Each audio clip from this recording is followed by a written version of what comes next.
You know, we talk a lot about growth. We chase it in our careers, with our money, and how we think. But what if I told you that real, powerful growth isn't just one of those things? What if it's all of them, working together, completely connected? Today we're going to break down what that really looks like, how your bank account is tied to your deepest beliefs. And our guide for this whole journey is this one card. It's called Growth, and it lays out 3 secrets to really moving forward in life. Think of it like a blueprint. We're going to unpack each piece together so you can see the full picture of what it really means to thrive. So, the only question left is, are you ready to jump in and unlock these ideas with me? All right, first up, let's talk about the one we all think of first, our financial and professional lives. I mean, this is the stuff you can actually see and measure, right? It's the job title, the numbers in your bank account, that tangible proof that things are heading in the right direction. So the card doesn't beat around the bush. It points directly to these really concrete signs of progress we all get. You know, more money coming in, finally getting that promotion you worked so hard for, or maybe even landing a whole new job. But here's the thing, it's not just about the cash. These are huge signals of validation and security. And just look at how these 3 things feed into each other. It's this amazing cycle. More income buys you peace of mind, not just stuff. And that feeling of security gives you the freedom to take smart risks, which leads to advancing your career. And that validates your skills, giving you the confidence to chase new opportunities, which, guess what, can bring in even more income. It's like a flywheel that just keeps building momentum. Okay, but what happens when that flywheel slows down? Or you get a new job, and suddenly the old way of doing things just doesn't work anymore. That's when it hits you that all the external success in the world is only half the story. We have to look inside.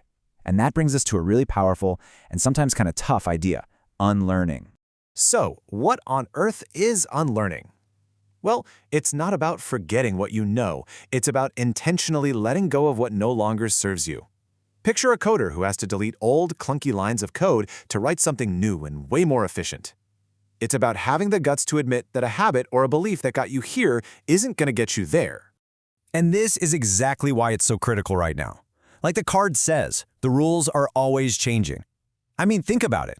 Entire industries get turned upside down. New tech comes out, and what was brilliant yesterday is obsolete tomorrow. If you only ever learn, your brain is like a hard drive that's just getting fuller and fuller. Unlearning is how you free up space for the new, better software. This chart just makes it so clear. Over on the left, you've got that fixed thinking. It's the voice in your head that says, but we've always done it this way. It feels safe, but honestly, it's a cage. Then on the right, you have that adaptive mindset, the one that's always asking, how can we make this better? Unlearning is the bridge that gets you from one side to the other. It takes you from being a victim of change to being the one driving it. Okay, so we've covered the money and the mindset. But now we get to the foundation, the thing that everything else is built on. And this has nothing to do with your bank account or your resume. This is the deep, inner work that actually makes all the other growth last. Wow. Okay, so the card really doesn't pull any punches here. It's basically giving us a huge warning. Trying to grow without doing this inner work, it's like trying to build a skyscraper on a cracked foundation. By ignoring our own internal blocks, old wounds, things we haven't dealt with, we're literally sabotaging our own success. It's a major wake-up call.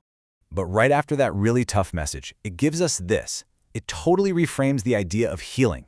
It's not some painful chore you have to get through. It's something that is fundamentally worth doing. It's an investment in your own foundation, and it pays off everywhere else in your life. So listen, healing isn't a detour from your growth. Healing is your growth.